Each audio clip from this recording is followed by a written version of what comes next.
Good morning students. Welcome to St. Wilfrid's online classes. I am Ankita Chaudhary. I will teach you contract law for BA LLB 4th semester. आज हम module 3 से start करेंगे. Module 3 में आपके the sale of goods act 1930 के बारे में पूछा गया है.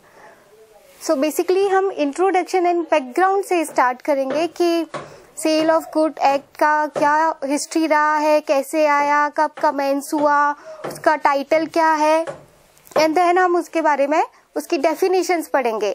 आपका जो सिलेबस है उसमें agreement to cell and sale से स्टार्ट किया गया है, बट हम डेफिनेशंस पढ़ेंगे क्योंकि वो इम्पोर्टेंट है आपको आगे की चीजें समझने के लिए. तो इंट्रोडक्शन से स्टार्ट करते हैं. आप सब शायद जानते होंगे जिन्होंने कॉन्ट्रैक्ट लॉ पहले पढ़ा है, आपको पता होगा कि जो सेल ऑफ गुड्स एक्ट के प्रोविजंस हैं पहले हमारे कॉन्ट्रैक्ट लॉ में दिए हुए थे.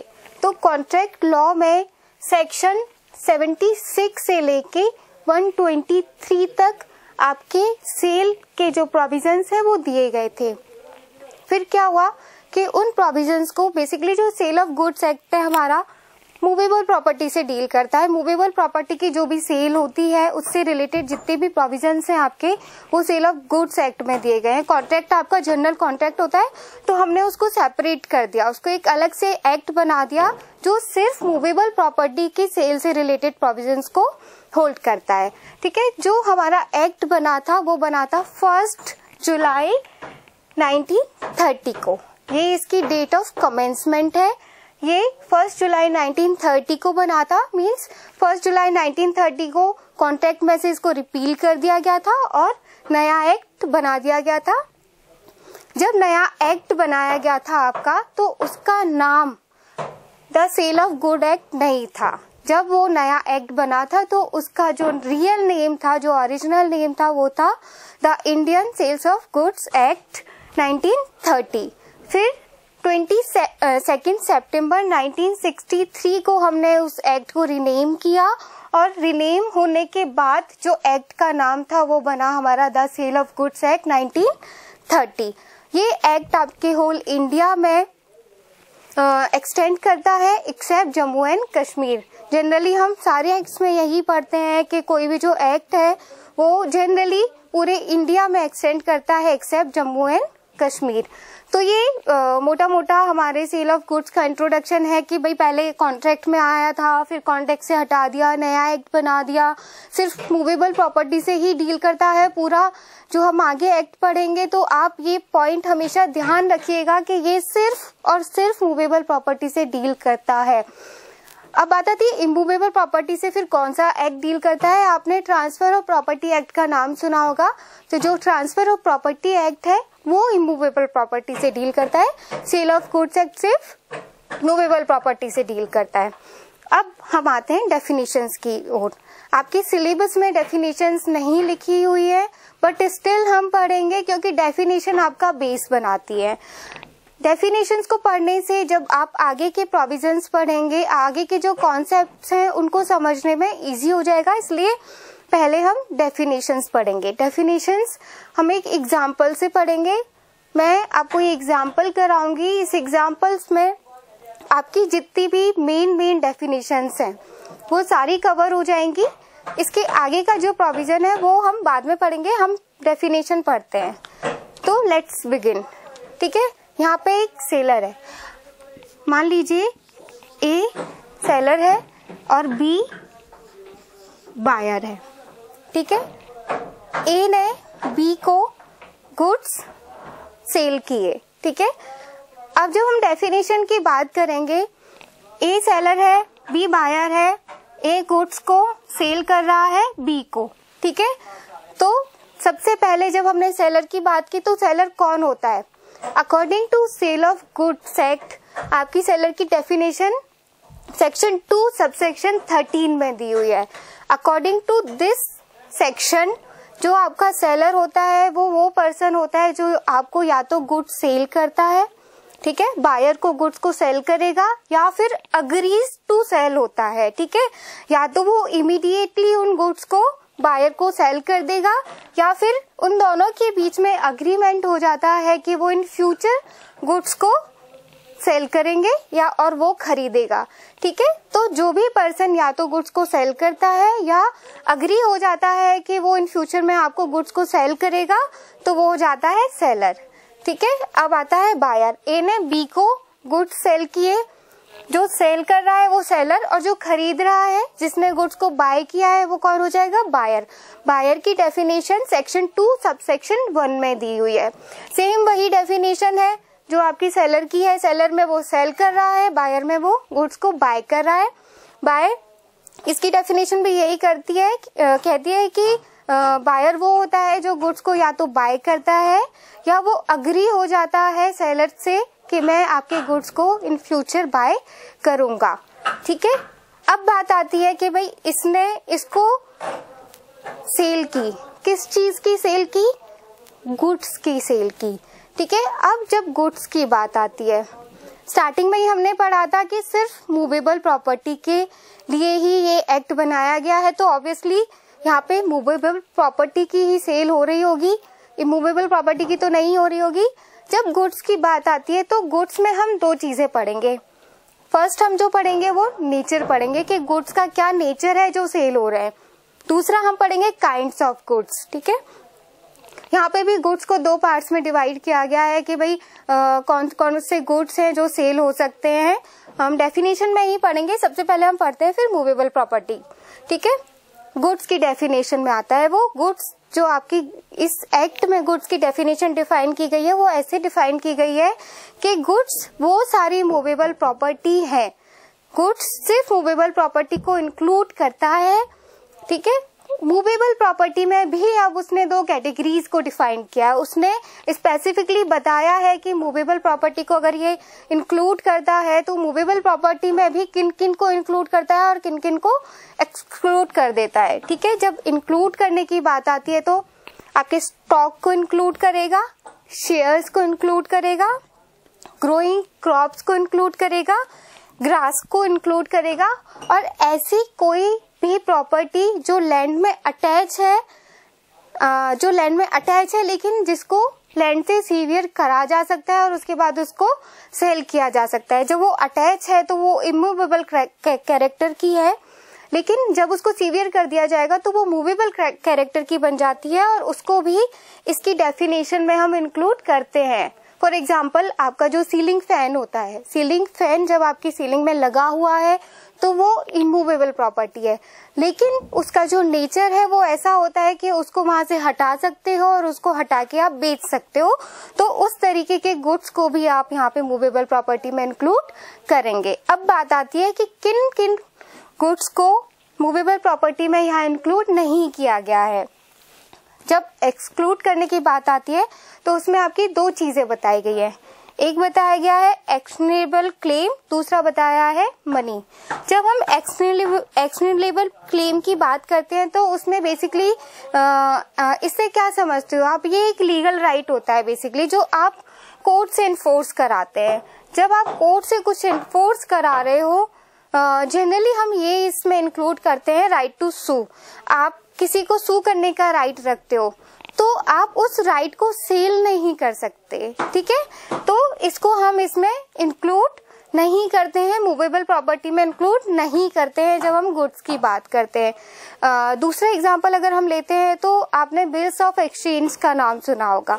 बिल्स ऑफ एक्सचेंज को भी इसी कैटेगरी में इंक्लूड किया जाता है। बिल्स ऑफ एक्सचेंज में क्या होता है, एक तरीके का नेगोशिएबल इंस्ट्रूमेंट होता है। वो भी जब बिल्स ऑफ एक्सचेंज होता है तो आप उसको एंडोर्स कर सकते हो, किसी पार्टी को आप दूसरी पार्टी को एंडोर्स कर दीजिए, वो आपके बिहाफ पे उसका पेमेंट कलेक्ट कर सकती है, लेकिन आप बिल्स ऑफ एक्सचेंज को किसी को सेल नहीं कर सकते।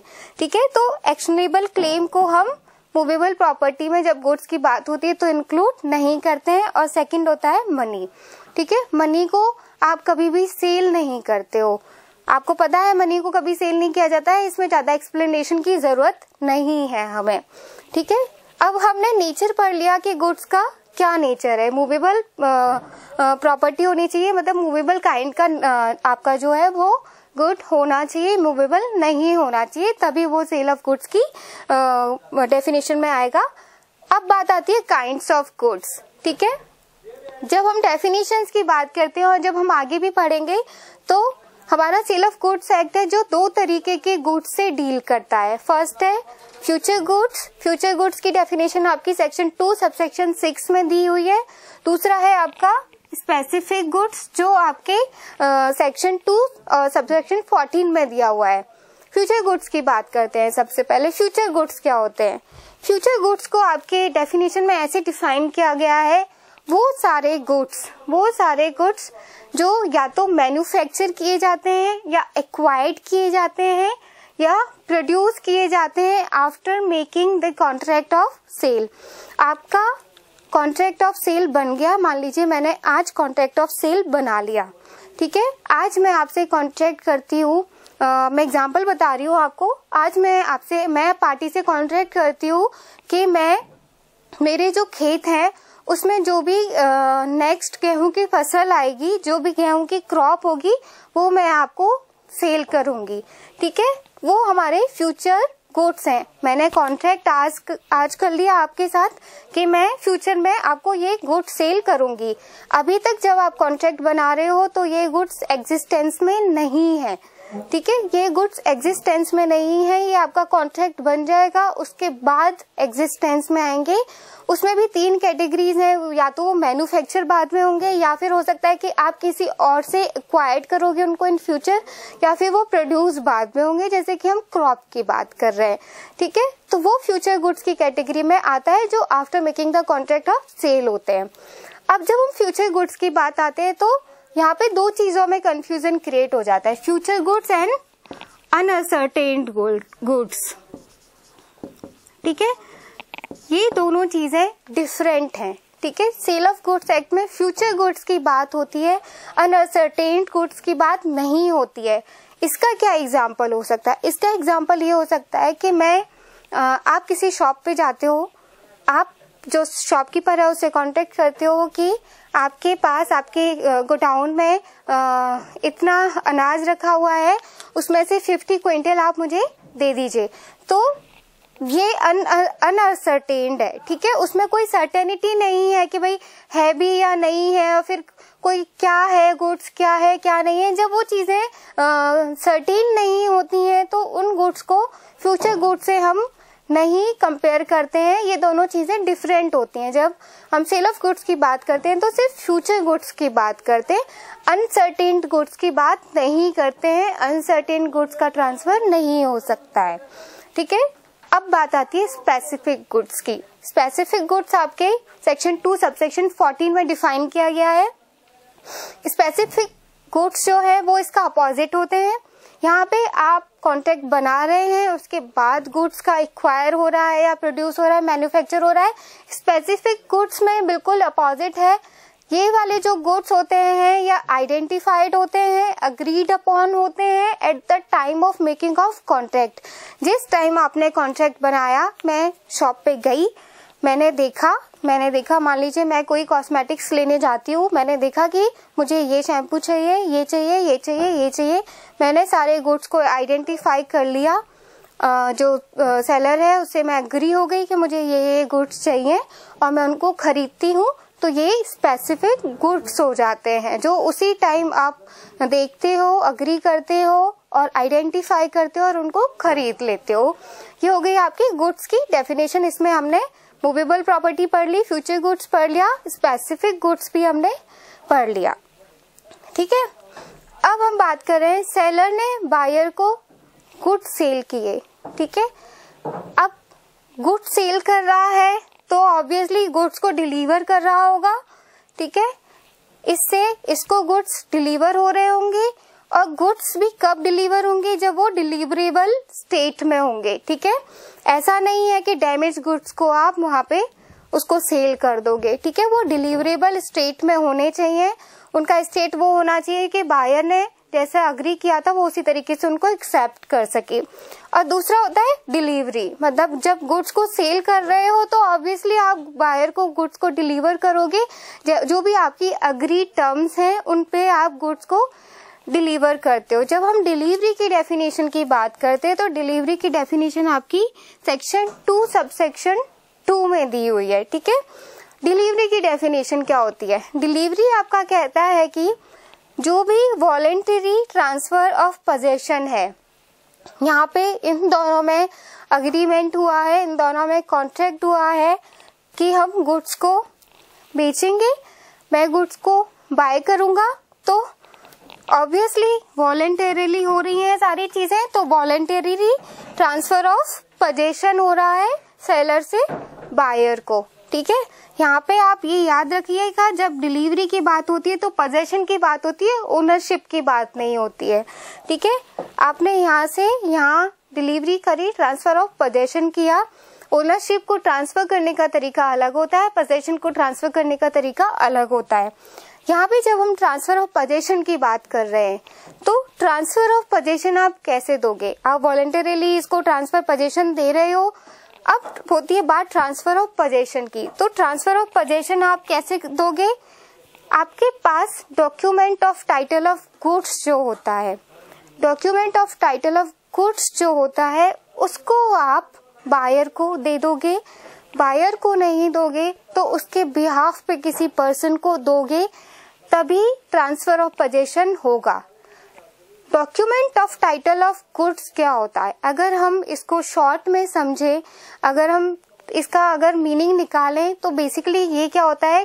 प्रूफ ऑफ पोजेशन होता है। ठीक है, या फिर कंट्रोल ऑफ गुड्स भी आप इसको कह सकते हो। Document of title of goods की जो डेफिनेशन है आपकी सेक्शन 2 सबसेक्शन 4 में दी हुई है, ये प्रूफ ऑफ पोजेशन होता है, जिसको भी आप दोगे। सेलर अगर किसी को दे रहा है, ठीक है, सेलर ने किसी को दिया, तो उसके पास प्रूफ है कि उसके पास गुड्स का पोजेशन है। सेलर ने अगर बायर के बिहाफ पे किसी पर्सन को दिया, तो उस पर्सन के पास प्रूफ है कि उसने बायर के बिहाफ पे ये गुड्स लिए हैं, कलेक्ट किए हैं। या फिर सेलर के लिए भी वो एक डॉक्यूमेंट प्रूफ हो सकता है कि उसने बायर को उन गुड्स को बायर के बिहाफ पे किसी को ट्रांसफर कर दिया है। ठीक है, ये बेसिकली ऑथराइजिंग और परपटिंग टू ऑथराइज, मतलब आप किसी को ऑथराइज कर देते हो, जो भी उसका पोजेशन, जिसके भी पास उसकी पोजेशन है, जो भी पोजेसर है उस डॉक्यूमेंट का, उस पोजेसर को ये आप ऑथराइज कर देते हो कि वो उन गुड्स को फर्दर किसी पार्टी को या तो ट्रांसफर कर सकता है, या वो उन गुड्स को सेलर या बायर के बिहाफ पे रिसीव भी कर सकता है। ठीक है, अब इसके एग्जांपल्स दिए हुए हैं कि क्या क्या डॉक्यूमेंट ऑफ टाइटल में आपके इंक्लूड किया जाता है। ये फर्स्ट जो आता है, बिल ऑफ लेडिंग आता है, डॉक वारंट आता है, वेयर हाउस कीपर सर्टिफिकेट आता है, वॉरफिंगर सर्टिफिकेट आता है, रेलवे रिसीप्ट आती है, मल्टी मॉडल ट्रांसपोर्ट डॉक्यूमेंट भी आता है। ठीक है, बिल ऑफ लेडिंग से स्टार्ट करते हैं। बिल ऑफ लेडिंग क्या होता है? बिल ऑफ लेडिंग बेसिकली क्या होता है? मान लीजिए आपको अब्रॉड बाय शिप अपने गुड्स को सेंड करना है। आपने क्या किया, जो उसका कैप्टन है शिप का, उसको गुड्स दे दिए कि वो अब्रॉड उन गुड्स को भेज देगा। ठीक है, बिल आपने गुड्स को लैंड करा दिया शिप में, तो जो कैप्टन है वो आपको एक रिसीट देगा। ठीक है, जो वो कैप्टन आपको रिसीट देगा, वो आपके पास प्रूफ है कि आपने शिप में गुड्स रख दिए थे, और अब ये कैप्टन की रिस्पॉन्सिबिलिटी है कि वो वहां तक, जहां उसके डेस्टिनेशन है, वहां तक वो गुड्स पहुंच जाए। तो ये आपके पास एक प्रूफ होता है कि पोजेशन गुड्स का किसको, कैप्टन को आपने ट्रांसफर कर दिया है। डॉक वारंट, ये रिसीट का होता है कि आपने, सेलर ने गुड्स को शिप में लैंड करा दिया, उसके बाद आपके पास रिसीट है कि आपने इस वाले शिप में इतने गुड्स आपने लैंड कराए थे। अब डॉक वारंट क्या होता है? जैसे ही गुड्स जहां डेस्टिनेशन थी वहां पहुंच जाएंगे, वहां पे उन गुड्स को कोई कलेक्ट करने आएगा, बायर या तो खुद आएगा या फिर बायर के बिहाफ पे कोई आएगा। वहां पे जो भी उन गुड्स को कलेक्ट करने आता है वो उन गुड्स को कलेक्ट करता है, और वो भी वहां अपना कोई जो रिसीट है वो कैप्टन को देगा या किसी थर्ड पार्टी को देगा। वो प्रूफ हो जाता है कि गुड्स बायर को डिलीवर हो गए हैं, उनका पोजेशन उन्होंने दे दिया है। ठीक है, warehouse keeper certificate, buyer ने क्या कहा? बायर ने सेलर को कहा कि आपसे जो भी मैंने गुड्स खरीदे हैं आप उनको मेरे वेयर हाउस में पहुंचा दीजिए। वो एड्रेस दे देता है। सेलर क्या करता है, उन गुड्स को बायर के वेयर हाउस में पहुंचा देता है। अब जरूरी है यहाँ पे कि अब वो बायर को डायरेक्टली डिलीवरी नहीं दे रहा है, उसके वेयर हाउस में पहुंचा रहा है, तो वो अपने पास कोई तो प्रूफ रखेगा, उसके पास कोई तो प्रूफ होना चाहिए कि मैंने आपके गुड्स वेयर हाउस में पहुंचा दिए हैं, मेरी तरफ से मेरी ट्रांसफर ऑफ पोजीशन कंप्लीट हो गया है। तो यहाँ से जो रिसीट इशू होती है वो भी एक document of title of goods होता है। ठीक है, आपके पास टाइटल आ जाता है गुड्स का, पोजीशन आ जाती है वेयर हाउस सर्टिफिकेट की, अगर आपके पास है तो।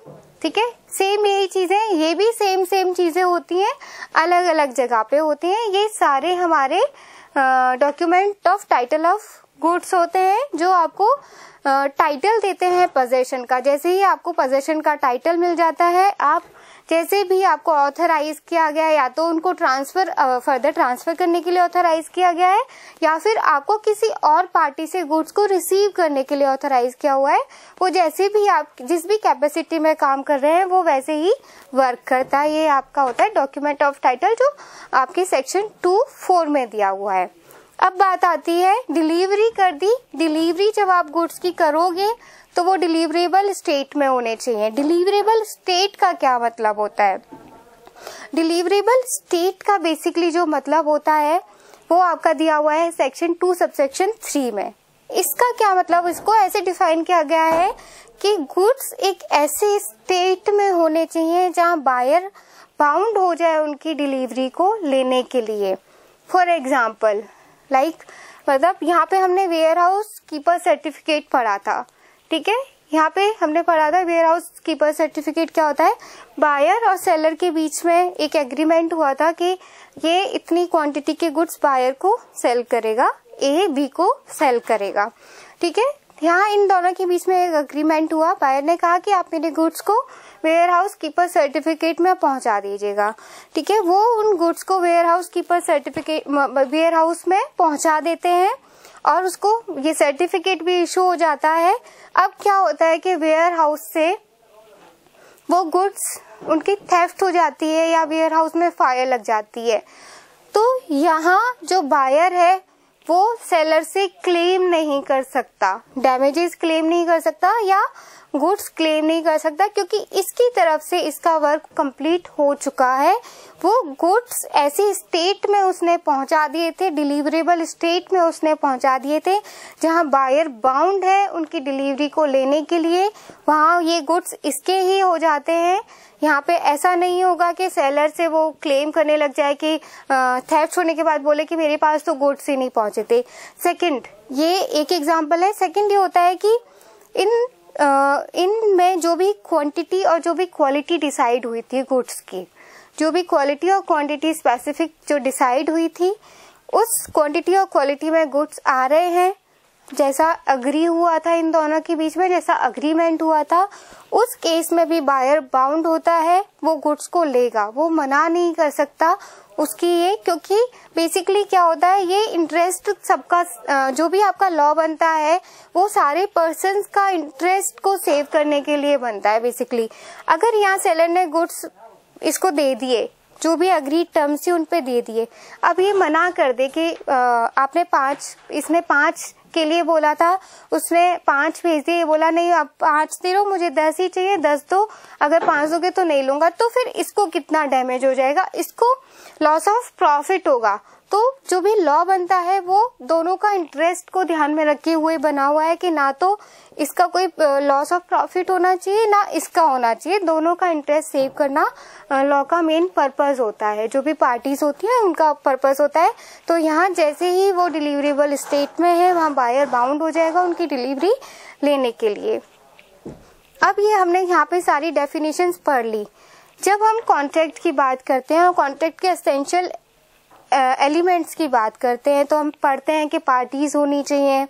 एक जो मेन पॉइंट हम वहाँ पढ़ते हैं वो हम पढ़ते हैं कंसीडरेशन। ठीक है, विदाउट कंसीडरेशन कोई भी कॉन्ट्रैक्ट है वो वैलिड नहीं होता है, ठीक है। तो जब भी सेलर बायर को गुड्स को सेल करेगा तो इनके बीच में एक कंसीडरेशन डिसाइड होना चाहिए, और वो कंसीडरेशन भी क्या होगा, मनी कंसीडरेशन होगा, ठीक है। मनी, सिर्फ मनी का ट्रांजैक्शन होगा, ऐसा नहीं होगा कि इसने इसको गुड्स सेल किए और ये भी इसको कंसीडरेशन में गुड्स दे रहा है, वो बार्टर होता है, ठीक है।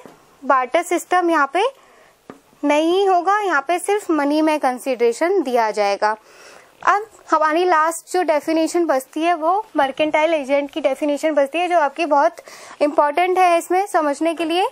होता क्या है कि यहाँ पे सेलर है, यहाँ पे बायर है, दोनों में से कोई भी मर्केंटाइल एजेंट को अपॉइंट कर सकता है, सेलर भी कर सकता है, बायर भी कर सकता है। मान लीजिए मैं सेलर का एग्जांपल ले लेती हूँ, ए है, ए हमारा दिल्ली में रहता है, ठीक है।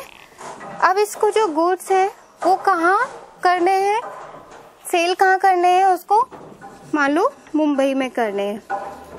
अब इसके लिए बिल्कुल भी फिजिबल नहीं है कि दिल्ली से भाई मुंबई जाके रोज रोज अपने गुड्स को सेल करे, तो ये क्या करता है, अपना एक एजेंट अपॉइंट कर लेता है। जो एजेंट अपॉइंट करता है उसको हम मर्केंटाइल एजेंट कहते हैं। अब जो मर्केंटाइल एजेंट की डेफिनेशन आप पढ़ोगे तो उसमें 3 चीजें दी हुई है, sale, consign and security of goods, ठीक है। जब इसने मर्केंटाइल एजेंट को अपॉइंट किया, मान लो इसने यहाँ पे सी को अपॉइंट किया, तो सी के पास क्या क्या राइट होंगे एजेंट की कैपेसिटी में, वो गुड्स को फर्दर सेल कर सकता है। इसने ऑथराइज किया है इसको कि वो जो ये गुड्स मुंबई में है उनको थर्ड पार्टीज को सेल कर देगा, या फिर वो गुड्स को कंसाइन कर देगा। कंसाइन का क्या मतलब होता है, कंसाइन का मतलब होता है कि सी ने गुड्स को डी को दे दिया, ठीक है। सी ने गुड्स को डी को दे दिया और डी को बोला कि इनको फर्दर ई को दे दो, मतलब और किसी फर्दर पार्टी को आप इनको सेल कर दो, ठीक है। ये कंसाइनमेंट होता है। यहाँ पे उसने मतलब उसको जो गुड्स मिले हैं उनको भी किसी और को ट्रांसफर कर दिया और किसी चौथी पार्टी को सेल करने के लिए हो गया कंसाइनमेंट, ठीक है। अब जो लास्ट होता है वो होता है सिक्योरिटी ऑफ गुड्स, ठीक है। सिक्योरिटी ऑफ गुड्स की अगर हम बात करते हैं तो इसमें जो जनरल एग्जांपल हम लेते हैं वो लेते हैं प्लेज का, ठीक है। प्लेज लेंगे, यहाँ पे मॉर्गेज नहीं लेंगे। इसका रीजन भी यही है कि प्लेज मूवेबल प्रॉपर्टी से रिलेटेड होता है, और जब मॉर्गेज की बात होती है वो इमूवेबल प्रॉपर्टी की बात होती है। तो जब हम यहाँ सिक्योरिटी ऑफ गुड्स की बात कर रहे हैं तो मर्केंटाइल एजेंट के पास ये राइट भी है कि वो गुड्स जो उसको सेलर ने दिए हैं उनको, वो गुड्स को एज ए सिक्योरिटी किसी थर्ड पार्टी के पास रख सकता है, मतलब उनको प्लेज कर सकता है। ये आपकी सारी सेल ऑफ गुड्स एक्ट की डेफिनेशंस हम यहाँ पढ़ चुके हैं। मेन डेफिनेशंस हमने सारी पढ़ ली हैं, 2-3 बची हैं, वो आप अपने बेयर एक्ट में देख लीजिएगा, ज्यादा कुछ उनमें पढ़ने के लिए है नहीं।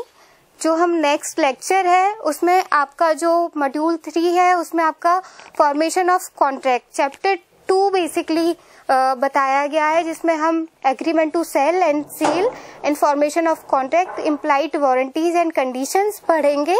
आज के लिए बस इतना ही। Thank you, have a nice day, be safe, stay at home.